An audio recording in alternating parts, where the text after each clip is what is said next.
Ma meilleure amie de ma fille m'a faussement accusé d'agression. Ma fille m'a humilié en ligne, et maintenant elle veut que je lui pardonne. D'accord. Voilà comment tout a commencé. Je suis un père célibataire de 41 ans, juste un type qui essaie de s'en sortir et d'être un bon père pour sa fille, qui a maintenant 16 ans. Nous avons toujours été assez proches. Enfin, c'est ce que je croyais. J'ai toujours fait de mon mieux pour être là pour elle, organiser des soirées cinéma, l'aider avec ses devoirs, être quelqu'un sur qui elle pouvait compter. Tout était plutôt normal, ou du moins aussi normal que ça peut l'être quand on élève une adolescente. Un soir, ma fille me demande si son amie, appelons-la C, peut dormir à la maison. Je n'y ai pas trop réfléchi. C traînait souvent avec ma fille depuis environ 1 an, et elles étaient inséparables. Elle faisait toutes les choses habituelles des adolescentes, regarder des films, commander beaucoup trop de pizza, et bavarder bien trop fort jusque tard dans la nuit. Je me suis dit que c'était juste une soirée pyjama comme une autre. Elles sont arrivées, tout semblait bien se passer. On a commandé une pizza, elles ont choisi un film que je ne connaissais pas, et elles se sont installées pour la soirée. Vers minuit, je suis allé me coucher, en me disant que je ne les reverrais pas avant le lendemain matin. Mais quelques heures plus tard, je me suis levé pour aller aux toilettes. Ma maison est petite, donc c'est juste au bout du couloir. Je pensais juste y aller, retourner me coucher, et basta. Sauf que, quand j'ai ouvert la porte pour retourner dans ma chambre, C était là, debout dans le couloir, comme si elle m'attendait. Elle avait ce regard dans les yeux, un truc qui m'a mis mal à l'aise. Trop intense, tu vois? J'ai supposé qu'elle voulait juste aller aux toilettes, alors j'ai dit, vas-y, c'est à toi, et j'ai essayé de passer. Mais là, elle s'est jetée sur moi. Je ne sais pas comment le décrire autrement. Elle s'est penchée soudainement, comme si elle essayait de m'embrasser. Mon cerveau s'est figé une seconde. Je n'arrivais même pas à comprendre ce qui se passait. Voilà cette gamine, l'amie de ma fille, qui se jette littéralement sur moi au milieu de la nuit. J'ai reculé et j'ai rigolé nerveusement, essayant de détendre l'atmosphère pour éviter un malaise. J'ai dit quelque chose comme « Ouais, hey, tu t'es trompé de gars ». Elle avait l'air un peu gênée, a marmonné quelque chose que je n'ai pas compris, puis elle est retournée dans la chambre de ma fille. Je suis resté là un instant, essayant de comprendre ce qu'il venait de se passer. Mais au final, j'ai laissé couler. Je me suis dit que c'était juste une ado impulsive, que ça ne voulait rien dire. J'ai mis ça sur le compte des maladresses adolescentes et je suis retourné me coucher, en pensant que c'était fini. Quelques jours ont passé, et je n'y pensais même plus. Puis, sans prévenir, je reçois un appel de la police. Ils me disent qu'ils ont besoin que je vienne pour un interrogatoire. Au début, je me suis dit qu'il devait y avoir une erreur, qu'ils avaient confondu avec quelqu'un d'autre, ou que c'était pour autre chose. Mais dès que je suis arrivé là-bas, j'ai compris que c'était grave. Le regard du détective disait tout. Il commence à me dire que c'est m'a accusé de m'avoir comporté de manière inappropriée envers elle. J'ai eu l'impression que le monde tournait autour de moi. Je me suis juste assis là, incapable de comprendre ce que j'entendais. Je me disais que ce devait être une blague, ou un malentendu. J'ai essayé d'expliquer ce qui s'était vraiment passé, qu'il n'y avait rien, que je l'avais repoussé. Mais ils me regardaient avec ce même air, comme s'ils attendaient que je me contredise, que j'avoue quelque chose que je n'avais pas fait. J'ai tout répété encore et encore. J'ai parlé du couloir, de la façon dont elle avait essayé de m'embrasser, de comment j'avais ri et été allé me coucher. Mais ils insistaient, cherchaient les moindres incohérences, comme s'ils essayaient de me piéger. J'étais innocent, mais ils me traitaient comme si j'étais déjà coupable. Puis ils m'ont demandé pourquoi elle inventerait une histoire pareille. Je n'avais pas de réponse. Comment j'aurais pu savoir? Je ne savais pas ce qui se passait dans sa tête cette nuit-là, ni pourquoi elle transformerait quelque chose d'aussi anodin en un cauchemar pareil. J'ai essayé de rester calme, mais plus ils me questionnaient, plus je me sentais piégé. Comme s'ils construisaient un dossier contre moi basé uniquement sur sa parole. Quand ils m'ont enfin laissé partir, je suis sorti de là complètement sonné. J'avais la nausée, j'avais l'impression que ma vie s'effondrait, et je ne pouvais rien faire pour l'arrêter. L'accusation planait au-dessus de moi, et je savais que tout allait s'écrouler. En rentrant chez moi, tout paraissait différent. J'étais vidé, l'esprit en vrac, incapable de croire que tout ça était réel. Je me suis dit que ma fille verrait bien que c'était faux. Elle me connaissait, non.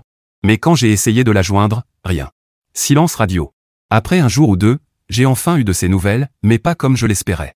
Elle m'avait coupé de partout. Bloqué sur les réseaux, supprimé de ses contacts, tout. Et pour couronner le tout, elle a posté un message, une seule ligne. Croyez les femmes. C'est tout.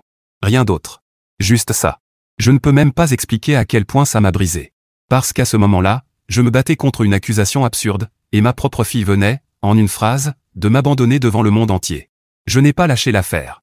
Je lui ai envoyé des messages, j'ai essayé d'appeler, je suis allé chez son ex-mère pour la voir, mais mon ex ne m'a pas laissé entrer. Elle se tenait devant la porte comme si j'étais un criminel. Et même si elle ne disait pas grand-chose, je voyais dans ses yeux qu'elle y croyait aussi. Ça m'a frappé comme un coup de poing. Cette femme avec qui j'avais partagé des années de ma vie, la mère de mon enfant, me regardait comme si j'étais un monstre. Et pour empirer les choses, son frère, ce type qui m'a toujours détesté, a décidé de s'en mêler. Il est sorti de nulle part, m'a repoussé violemment de la porte, en hurlant de partir, en m'insultant. Et quand j'ai essayé d'expliquer, de dire que je ne partirais pas sans voir ma fille, il m'a frappé. En plein visage. Un coup net. Je suis tombé au sol, et tout ce que j'entendais, c'était ces cris « Dégage !» Je me suis retrouvé là, devant la maison, le visage en sang, humilié. Je me demandais, comment tout a pu basculer à ce point. Quelques jours plus tôt, j'étais juste un père ordinaire prêt à tout pour sa fille. Et maintenant, j'étais ce type qu'on évite, qu'on traite comme un prédateur. Je ne savais plus quoi faire. Ma fille ne voulait plus me parler, son entourage me croyait coupable, et même mes amis commençaient à se montrer distants. Cette accusation me collait à la peau, peu importe à quel point elle était fausse. Et le pire dans tout ça, c'était de ne plus avoir ma fille. C'était ça, la vraie douleur. Elle ne voulait plus me voir, plus m'entendre, plus rien. C'est là que j'ai compris, pour elle, je n'étais plus son père. J'étais juste quelqu'un qu'elle voulait effacer de sa vie. Les jours passaient lentement. La police continuait à m'appeler, à m'interroger encore et encore, comme s'ils espéraient que je me contredise. À chaque fois, je disais la vérité, et à chaque fois, je ressortais de là avec le sentiment d'avoir perdu un peu plus de moi-même. Et rentrer chez moi, dans cette maison vide, en sachant que ma fille me voyait comme un monstre, ça me détruisait. Je dormais à peine. Et quand j'y arrivais, je me réveillais en sueur, hanté par l'idée de ce que les gens pouvaient dire, de ce que ma fille racontait peut-être, et de la honte que j'aurais à porter pour toujours. Je n'avais jamais été aussi seul de ma vie. Tout ce que je voulais, c'était lui parler, lui faire comprendre.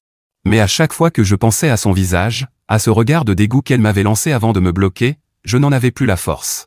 J'étais devenu invisible à ses yeux, effacé d'un simple geste. Tout ce que je pouvais faire, c'était attendre, en espérant que la vérité finirait par éclater.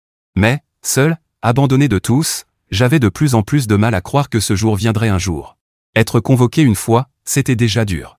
Mais ça n'a pas arrêté là. Chaque fois que je pensais avoir tout expliqué clairement, il me rappelait avec de nouvelles questions. J'avais l'impression d'être un criminel à chaque fois que je franchissais la porte du commissariat. Je m'asseyais, j'essayais de rester calme, mais je voyais bien la façon dont les policiers me regardaient, comme s'ils attendaient que je craque. Ils reformulaient sans cesse, posaient les mêmes questions avec des variantes, ajoutaient des détails sans rapport. Comme s'ils voulaient tester mes réactions. Le pire, c'est quand ils commençaient à poser des questions absurdes. Pourquoi l'avoir laissé dormir chez vous? Que faisiez-vous exactement ce soir-là? C'était comme s'ils cherchaient à tout prix quelque chose à me reprocher, au lieu d'écouter ma version. Je n'arrêtais pas de penser, combien de fois faut-il que je vous le dise? Il ne s'est rien passé. Je n'oublierai jamais la première fois où ils m'ont fait écrire ma déposition. Ils m'ont donné une feuille et demandé de tout raconter dans les moindres détails. J'étais assis dans cette petite salle, un stylo à la main, sans savoir ce qu'ils attendaient vraiment. Et franchement, comment se souvenir avec précision d'une nuit qui semblait totalement banale? Je n'avais aucune raison de retenir chaque détail, parce que, pour moi, il ne s'était rien passé. J'ai écrit ce dont je me souvenais, je m'étais levé, j'étais allé aux toilettes, j'avais croisé ses dents dans le couloir. Elle avait essayé de m'embrasser. Je l'avais repoussée. Et c'était tout. Je pensais que ce n'était pas bien grave, juste un moment gênant à oublier. Mais pour les flics? Non. Je voyais leurs regards échangés, pleins de suspicion. Et ça m'a glacé le sang. Puis vinrent les questions les plus dures. Ils ont commencé à devenir personnels. Ils me demandaient pourquoi je n'étais plus marié, pourquoi ma fille restait chez moi plutôt que chez sa mère, toutes ces questions, comme s'ils essayaient de déterrer quelques sales secrets à mon sujet. Je ne pouvais pas m'empêcher de ressentir qu'ils avaient déjà pris leur décision, qu'ils m'avaient jugé coupable avant même d'avoir entendu toute l'histoire, et qu'ils attendaient simplement que je fasse une erreur. À un moment, ils ont sorti la déposition de ma fille. Je n'ai pas pu la voir directement, mais d'après la façon dont ils en parlaient, ça m'a brisé un peu plus. Ils disaient qu'elle croyait son ami, qu'elle pensait que son ami ne mentirait jamais sur un sujet pareil. Et tout ce à quoi je pouvais penser, c'était à la vitesse avec laquelle elle s'était retournée contre moi, son propre père, sans même m'en parler d'abord. C'était comme s'il remuait le couteau dans la plaie, en me rappelant que ma propre fille me voyait désormais comme le méchant de l'histoire. Ils ont même parlé de mon ex-femme. Ils m'ont dit, votre ex a l'air très convaincue, elle aussi. Comme si cela donnait encore plus de poids à l'accusation. Je comprends que les divorces ne se passent pas toujours bien, mais nous avions réussi à rester de bons coparents. Enfin, c'est ce que je croyais. Mais maintenant, c'était comme si tout le monde autour de moi voulait croire le pire. Chaque fois que je sortais de ce commissariat, j'étais un peu plus vidé qu'avant. Je sortais dans la lumière du jour en me sentant comme si je venais de me faire renverser par un camion. Ma tête tournait, pleine de questions sans réponse, comment est-ce que j'avais pu en arriver là? Et à chaque fois que le téléphone sonnait, que c'était encore eux qui me rappelaient, j'avais le ventre noué. Je ne pouvais pas m'empêcher de penser qu'ils avaient déjà décidé de me faire porter le chapeau, et que quoi que je dise, ça ne changerait rien. Et pendant tout ce temps, je n'avais pas ma fille. Ma propre enfant, la seule personne que je pensais avoir de mon côté, avait complètement disparu de ma vie. Je regardais mon téléphone chaque jour, espérant qu'elle m'écrirait, même juste un message pour dire qu'elle ne savait plus quoi penser. Mais rien. Silence total. Et savoir qu'elle préférait croire son ami plutôt que son propre père, c'était plus douloureux que tout ce que les policiers pouvaient me dire. Un jour, ils m'ont rappelé au commissariat et ont commencé à me montrer des photos. Comme s'ils essayaient de me déstabiliser. Ils me montraient des clichés et me demandaient de décrire des détails sans aucun rapport, la disposition de ma maison, où chacun était assis pendant le dîner, de quoi on avait parlé ce soir-là, des trucs complètement anodins. Mais ils me scrutaient, analysant chaque mot, chaque réaction, attendant que je trébuche. C'était un jeu psychologique. Je savais que je n'avais rien fait, que je n'avais rien à me reprocher, mais avec leur façon de m'interroger, je commençais à douter de moi-même. Je me surprenais à penser, est-ce que j'ai mal agi? Est-ce que j'ai dit quelque chose de travers? C'est ça, le pire dans ces situations, elles te retournent le cerveau. Elles te font douter de toi-même, même quand tu sais que tu dis la vérité. Mais je n'ai pas cédé. J'ai continué à leur donner les mêmes réponses, encore et encore, même si j'étais épuisé. J'avais l'impression de vivre dans un cauchemar dont je ne pouvais pas me réveiller, un cauchemar né d'une accusation sortie de nulle part, qui détruisait tout sur son passage. Et chaque soir, je rentrais seul chez moi, rejouant dans ma tête chaque mot que j'avais dit, chaque regard des policiers, chaque soupir ou œillade qui me faisait me sentir coupable juste d'exister. Et puis il y avait l'attente. Je quittais le commissariat et passais des jours à redouter un nouvel appel, allait-il me rappeler? Allait-il m'arrêter? Parlait-il encore à ma fille, lui bourrant la tête pour qu'elle s'éloigne encore plus de moi?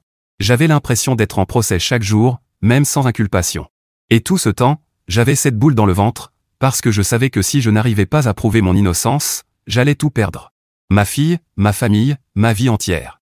Avec le recul, je ne sais même pas comment j'ai tenu le coup. Je restais chez moi, assis à fixer le mur, me demandant comment une simple accusation avait pu tout détruire aussi vite. Mon monde s'était effondré avant même que je puisse comprendre ce qui se passait.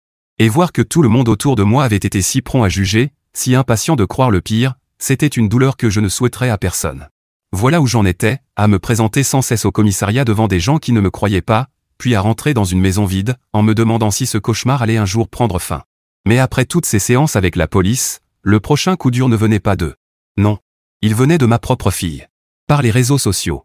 Je ne l'ai pas vu tout de suite, mais j'en ai entendu parler. Les messages ont commencé à arriver, des amis m'ont appelé, et j'ai su qu'il se passait quelque chose avant même de vérifier.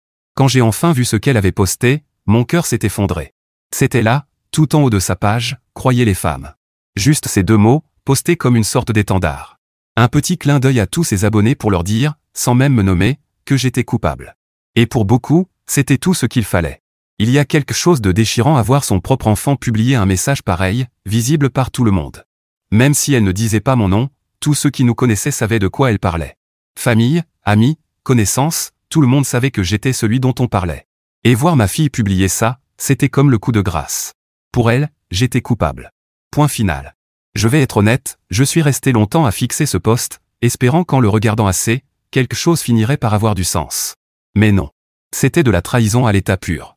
Et plus encore, ça m'a fait me sentir minuscule, impuissant. Je ne pouvais pas la joindre, je ne pouvais pas lui parler, et maintenant elle avait fait savoir au monde entier ce qu'elle pensait. Il n'y avait plus de retour en arrière possible. En quelques heures, mon téléphone s'est mis à exploser de notifications.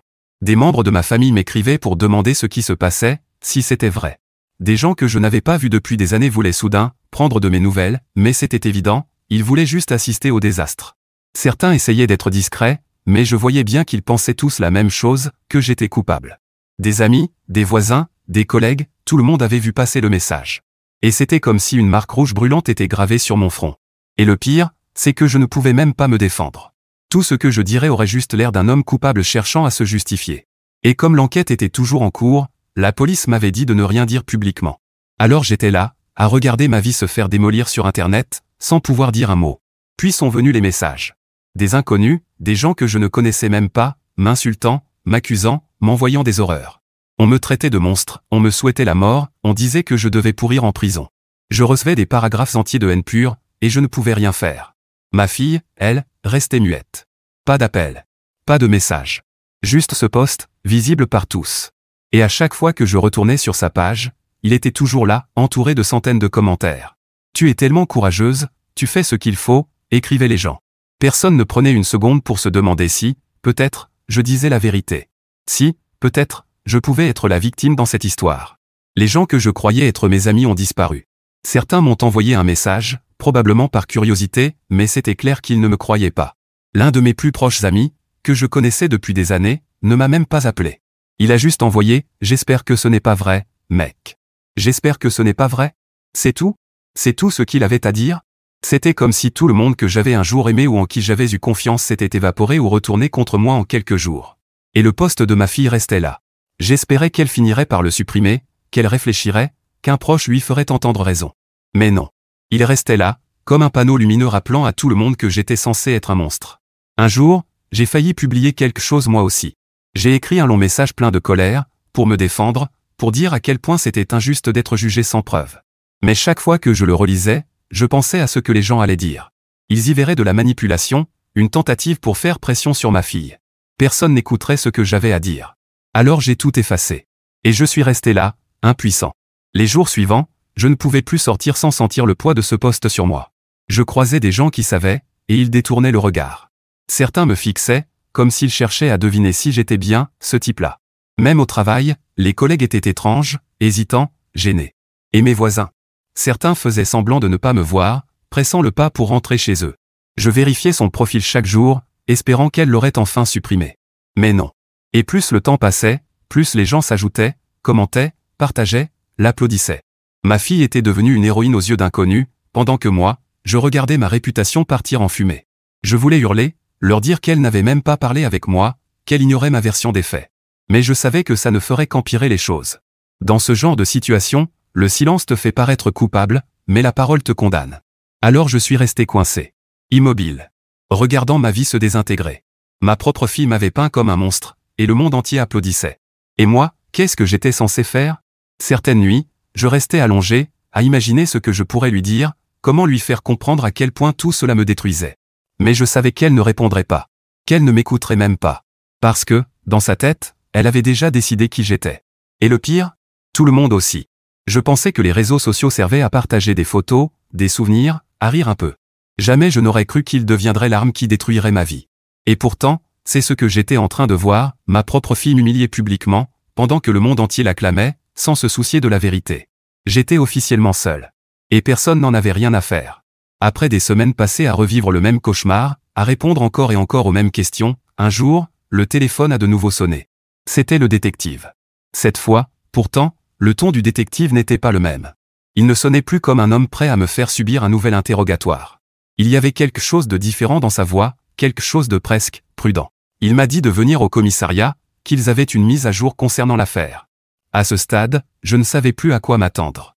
Je pensais que ce serait encore la même chose, plus de questions, plus d'accusations, plus d'attentes pendant qu'il démontait mon histoire morceau par morceau, comme si j'avais fait quelque chose de mal. Mais j'y suis allé, je me suis assis, et j'ai attendu.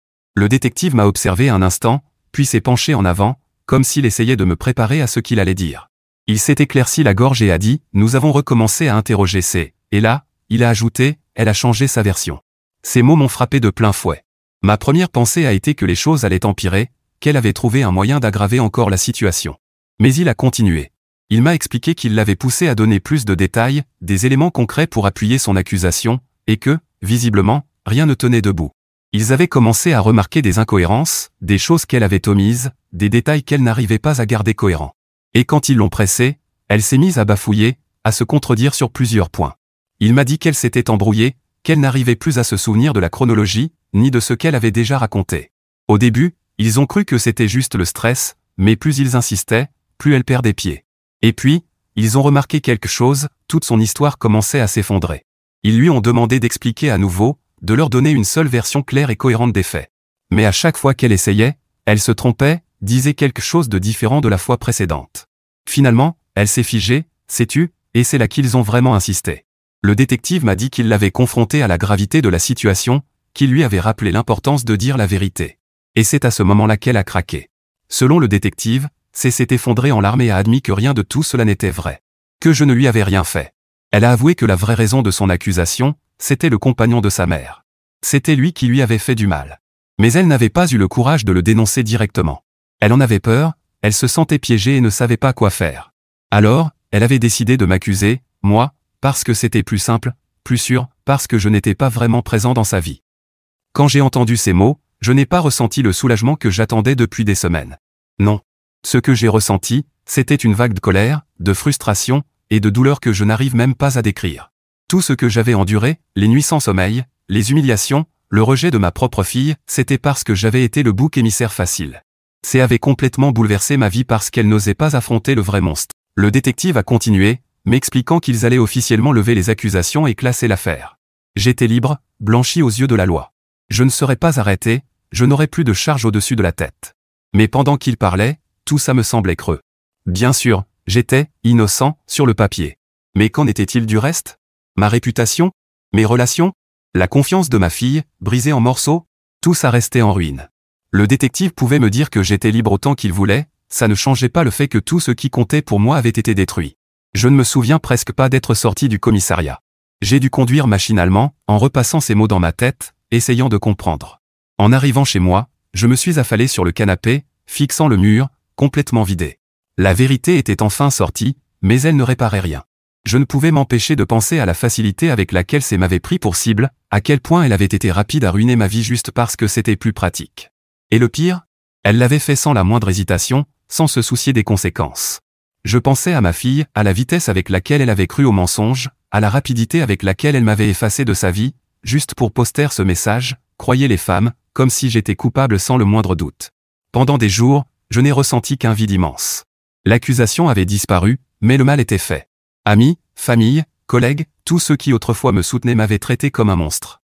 J'avais été forcé de vivre dans une solitude écrasante, et maintenant, on s'attendait à ce que je reprenne simplement ma vie comme si de rien n'était. Et puis, les appels ont commencé à arriver. Principalement de la famille et de gens qui, tout à coup, voulaient me parler après m'avoir ignoré pendant des semaines. Mais je n'avais pas envie. Je n'arrivais pas à me débarrasser de cette colère, de ce vide. Le message qui m'a le plus marqué, c'est celui de ma fille. Elle m'a laissé un long message vocal. Quand je l'ai vu, je suis resté à fixer mon téléphone sans savoir si je voulais l'écouter. Une partie de moi voulait le supprimer immédiatement. Après tout, elle avait déjà tout dit quand elle avait posté son message, croyez les femmes. Sa loyauté était claire à ce moment-là. Mais une autre partie de moi, la partie père, voulait lui laisser une chance. Une part de moi espérait encore qu'elle ait une explication, quelque chose qui rendrait tout cela plus supportable. J'ai appuyé sur lecture. Sa voix tremblante a résonné. Elle a commencé par « Papa, je suis désolé ». Et aussitôt, j'ai ressenti ce même poignard dans le cœur. Désolé? C'était censé suffire pour effacer des semaines d'enfer? Mais j'ai continué à écouter, même si chaque mot me brûlait. Elle a parlé de leur amitié, de la confiance qu'elle avait en elle. Elle a dit quelque chose comme « Je ne pensais pas que quelqu'un pourrait mentir sur un truc pareil, surtout pas une amie ». Sa voix se brisait. Je pouvais entendre ses sanglots vers la fin. Elle disait qu'elle regrettait, qu'elle avait peur, qu'elle s'était sentie perdue, qu'elle s'en voulait terriblement. J'aimerais pouvoir dire que ça m'a soulagé. Que ses excuses ont apaisé la douleur. Mais non. Tout ce à quoi je pensais, c'était à la vitesse avec laquelle elle m'avait trahi.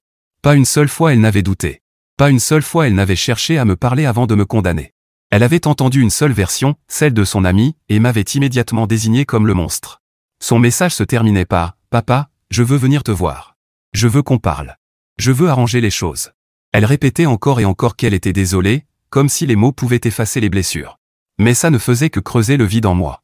Entendre sa voix, la savoir triste maintenant, ne me consolait pas. Ça ne changeait pas le fait qu'elle m'avait jugé sans preuve, sans même me regarder dans les yeux. Ce soir-là, je suis resté assis sur le canapé, mon téléphone dans la main, fixant son nom sur l'écran. Je me suis demandé si je devais lui donner une chance, la laisser venir pour s'expliquer. Mais à chaque fois que j'y pensais, une barrière se dressait. Je n'arrivais pas à dépasser cette trahison. Ma propre fille m'avait jugé sans hésitation. Et maintenant, après coup, elle voulait parler? Vers 8 heures, on a frappé à ma porte. Je n'ai même pas eu besoin de regarder. Je savais que c'était elle. Elle avait passé la journée à m'envoyer des messages, à dire qu'elle venait, à me supplier de la laisser entrer. Et quand j'ai entendu sa voix de l'autre côté de la porte, « Papa, s'il te plaît, j'ai besoin de te parler », je n'ai pas pu bouger. Je suis resté là, figé, le cœur lourd, entre colère et tristesse. Elle est restée un moment à frapper, à m'appeler. Mais je n'ai pas ouvert. Une partie de moi voulait le faire, la serrer dans mes bras, lui dire que tout irait bien. Mais alors, je revoyais toutes ces nuits passées seule, à penser qu'elle croyait que j'étais un monstre. J'étais coincé entre deux rôles, celui de père et celui de l'étranger blessé. Et je ne savais plus lequel j'étais censé être. Elle a fini par partir. Mais les messages ont continué. De longs textes d'excuses, pleins de remords, de regrets, de supplications. Elle disait qu'elle ne comprenait pas comment elle avait pu faire ça, qu'elle voulait tout réparer. Et moi, j'aurais voulu la croire. Mais comment effacer tout ça? Ce n'était pas une simple erreur. C'était une décision, répétée, assumée, pendant des semaines. Elle m'avait ignoré, bloqué, et elle avait publiquement pris parti contre moi sans même me parler. Et maintenant, elle voulait repartir à zéro? Je n'arrivais pas à comprendre comment elle pouvait oser demander ça. Un jour, elle m'a écrit « Papa, s'il te plaît, ne me déteste pas », et cette phrase m'a frappé en plein cœur. Parce que la vérité, c'est que je ne la déteste pas. Je ne pourrai jamais. C'est ma fille. Et même si elle m'a brisé, je l'aime toujours. C'est précisément pour ça que ça fait si mal. Si ça avait été quelqu'un d'autre, j'aurais pu tourner la page. Mais c'était elle. Ma fille. La seule personne que je croyais incapable de me tourner le dos. J'ai passé des nuits à me demander si je pouvais lui pardonner, si je pouvais la laisser revenir sans ressentir ce goût amer de trahison à chaque regard. Mais chaque fois, je revoyais son visage quand elle m'a bloqué. Son regard froid. Sa voix quand elle a dit qu'elle ne voulait plus me parler. Ces souvenirs sont gravés en moi, et aucune excuse n'arrive à les effacer. Alors je suis resté silencieux. Je n'ai pas répondu à ses messages. Je n'ai pas décroché quand elle a appelé. Je ne savais pas si je serais un jour prêt à avoir cette conversation, à la laisser revenir dans ma vie. J'avais besoin de temps, d'espace, pour tout digérer, sans me sentir obligé de lui pardonner tout de suite. Et je sais que ça peut donner l'impression que je suis le méchant dans l'histoire, que je suis trop dur. Mais après tout ce que j'avais traversé, je pensais sincèrement que j'avais le droit de respirer un peu, de me reconstruire avant d'envisager un pardon pour lequel je n'étais pas prêt. Elle, de son côté, semblait déjà avoir tourné la page, convaincue que ses excuses suffisaient. Mais pour moi, les blessures étaient encore à vif. Au final, je lui ai envoyé un court message. Je lui ai dit que j'avais besoin de temps, que je ne pouvais pas la voir pour le moment, et que je la contacterais quand je serais prêt. Ce n'était pas ce qu'elle voulait entendre, et je savais que ça lui ferait mal. Mais c'était la vérité, je n'étais pas prêt à rouvrir cette porte. Pas encore. Et peut-être que, juste peut-être, c'était bien comme ça. Alors, après avoir dit à ma fille que j'avais besoin de temps, je pensais que les choses allaient enfin se calmer un peu. Je me disais que j'aurais enfin l'espace nécessaire pour réfléchir, pour remettre de l'ordre dans ma tête sans être constamment ramené à cette trahison. Mais ce répit n'a duré qu'une seule journée. Très vite, les messages, les appels, les textos ont recommencé, cette fois, venant de la famille. Tout a commencé avec ma mère. Elle n'a jamais été du genre à se taire, surtout quand il s'agit des affaires de famille. Elle m'a appelé en me disant qu'elle avait entendu parler de tout ça et qu'elle était morte d'inquiétude. Je comprends, vraiment. Mais dès que j'ai décroché, j'ai compris qu'elle ne m'appelait pas seulement pour prendre de mes nouvelles. Elle voulait me convaincre de pardonner ma fille. Elle n'a pas arrêté de répéter « Tu sais comment sont les ados. Elle est jeune, elle a fait une erreur. » J'ai essayé de lui expliquer que ce n'était pas une simple erreur. Que ma fille avait détruit ma réputation, m'avait traîné dans la boue, et qu'elle m'avait laissé seule pour ramasser les morceaux. Mais ma mère ne voulait rien entendre. Elle insistait, mais c'est ta fille. Comme si ce simple fait devait suffire à effacer tout le reste. Pour elle, dans une famille, on pardonne toujours. Peu importe quoi. Puis ma sœur s'en est mêlée. Elle est un peu plus jeune que moi, et nous avons toujours été proches, mais elle aussi a pris le parti de ma fille. Pas ouvertement, mais c'était clair dans ses messages. Elle m'envoyait de longs textos sur la difficulté que vivait ma fille, sur sa culpabilité, sur le fait que je devais être le plus mature. Le plus mature, c'est elle qui m'a jeté sous le bus.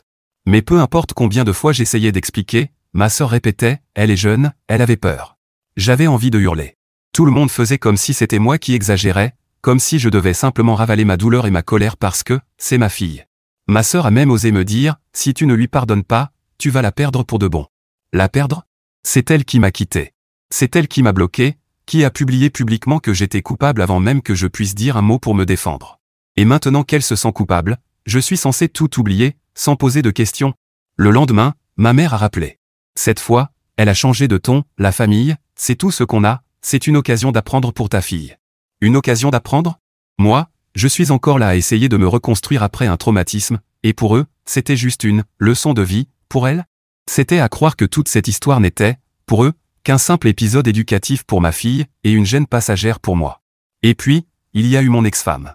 Je n'avais presque pas eu de nouvelles d'elle depuis le début de tout ça, ce qui m'allait très bien, d'ailleurs, mais soudain, elle aussi s'est mise à m'appeler. Elle m'a laissé un message disant qu'il fallait qu'on se voie, qu'on parle en famille, pour arranger les choses. Vraiment? C'est justement parce qu'elle a cru ces accusations sans réfléchir que je me suis retrouvé dans ce cauchemar.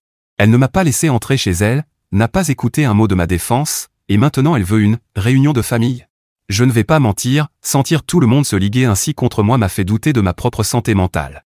J'étais encore plein de douleur et de colère, et tout le monde autour de moi me faisait passer pour celui qui refusait d'avancer. Il répétait sans cesse, ce n'est qu'une enfant, elle ne savait pas ce qu'elle faisait.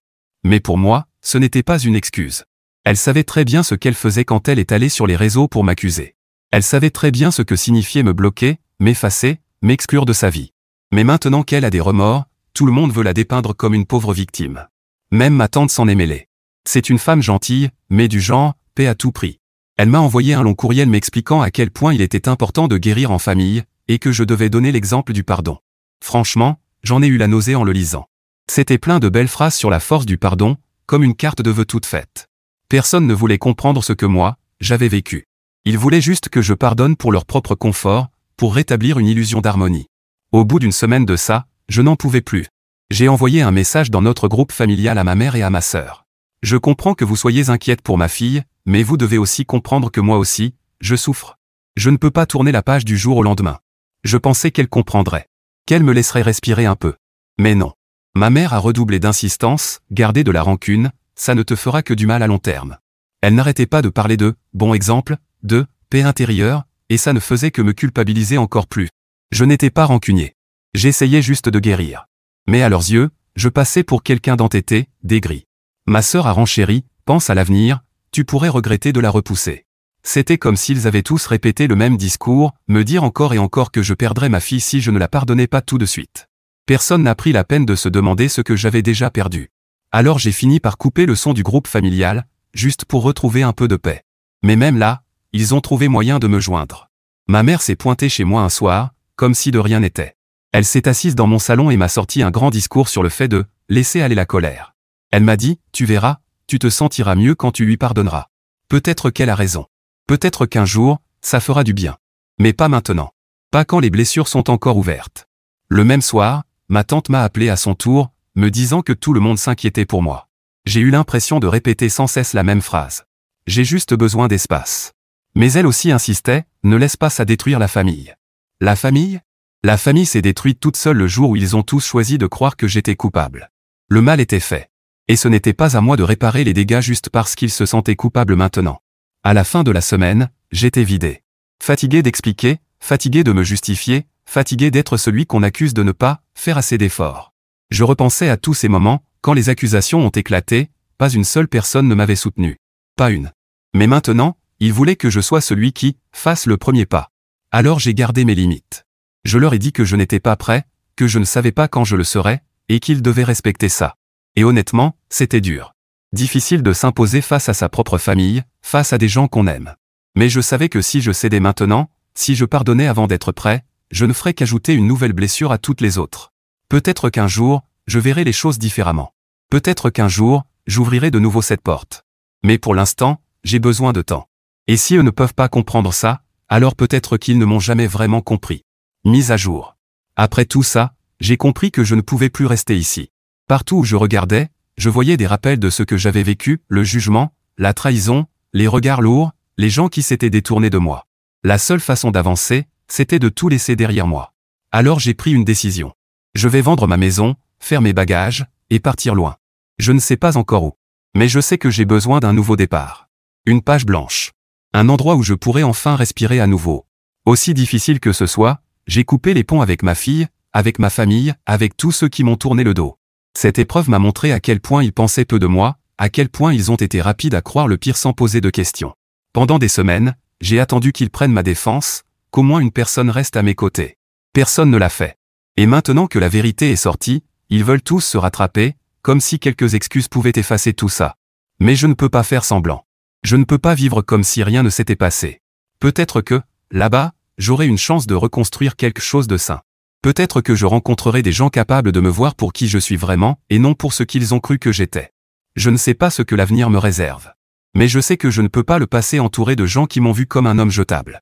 Je suis fini avec ceux qui m'ont abandonné au moment où j'avais le plus besoin d'eux. Alors oui, voilà. C'est un nouveau départ. Loin de tous ceux qui m'ont trahi. C'est effrayant, mais je suis prêt.